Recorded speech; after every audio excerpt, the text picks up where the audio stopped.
She'd had quite a severe head injury, but she was very much still alive on the back seat.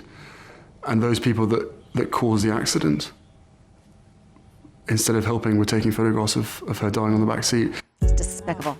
So hard to hear Prince Harry opening up about the death of his mother, Princess Diana, in the 2-hour documentary Diana 7 Days, airing September 1st on NBC. And it's hard to believe that August 31st will mark the 20th anniversary of her passing.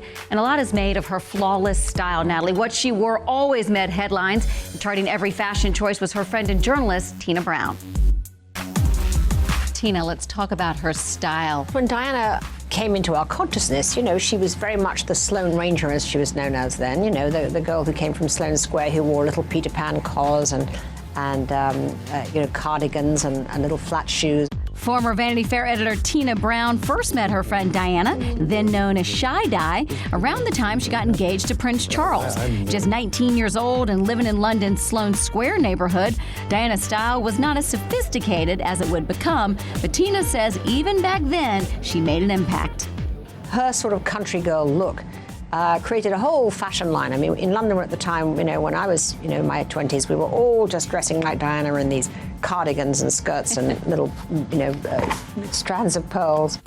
Today, the world remains fascinated by Diana's style, so it's hard to believe in her early years she was not very interested in fashion. People Style and Beauty director Andrea Laventhal reveals Diana wasn't quite prepared to be the royal fiancée.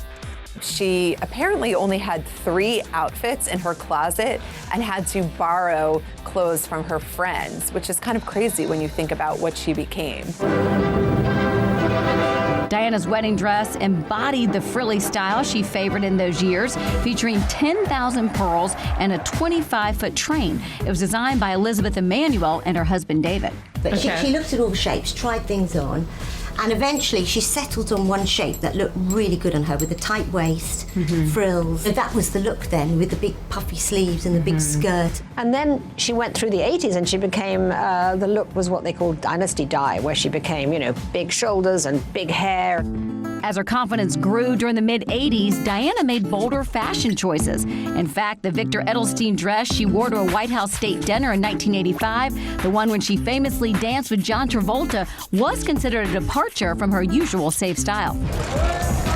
It wasn't until the mid-'90s that Diana really found her style. She traded the over-the-top 80s ensembles for sleeker and more minimal looks. Happy birthday! Really around her divorce from Charles is when she just looked her most beautiful, her most elegant, her most confident, really her sexiest too. But Diana was more than just her glamorous wardrobe. Throughout the years, Diana developed what she called a caring wardrobe, which she wore while visiting with children or the sick and elderly.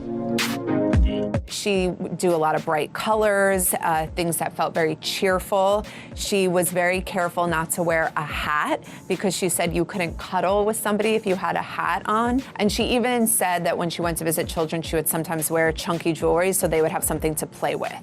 But one of Diana's most famous fashion moments came 2 months before her death, when she auctioned off 79 of her dresses to benefit charities for cancer and AIDS research. Tina had lunch with Diana right around the time of the auction, as she writes about in the foreword to Remembering Diana. She wanted to get rid of all those clothes, that massively sort of overdone, you know, 80s stuff and 90s stuff. She really wanted to kind of divest and instead go for something very simple. And that was really who she was. She was at her most beautiful, I think, when she was at her most simple. Oh, so many memorable moments, but tomorrow we're going to have more on Diana's style and her 10 most memorable looks. It's going to be hard to choose.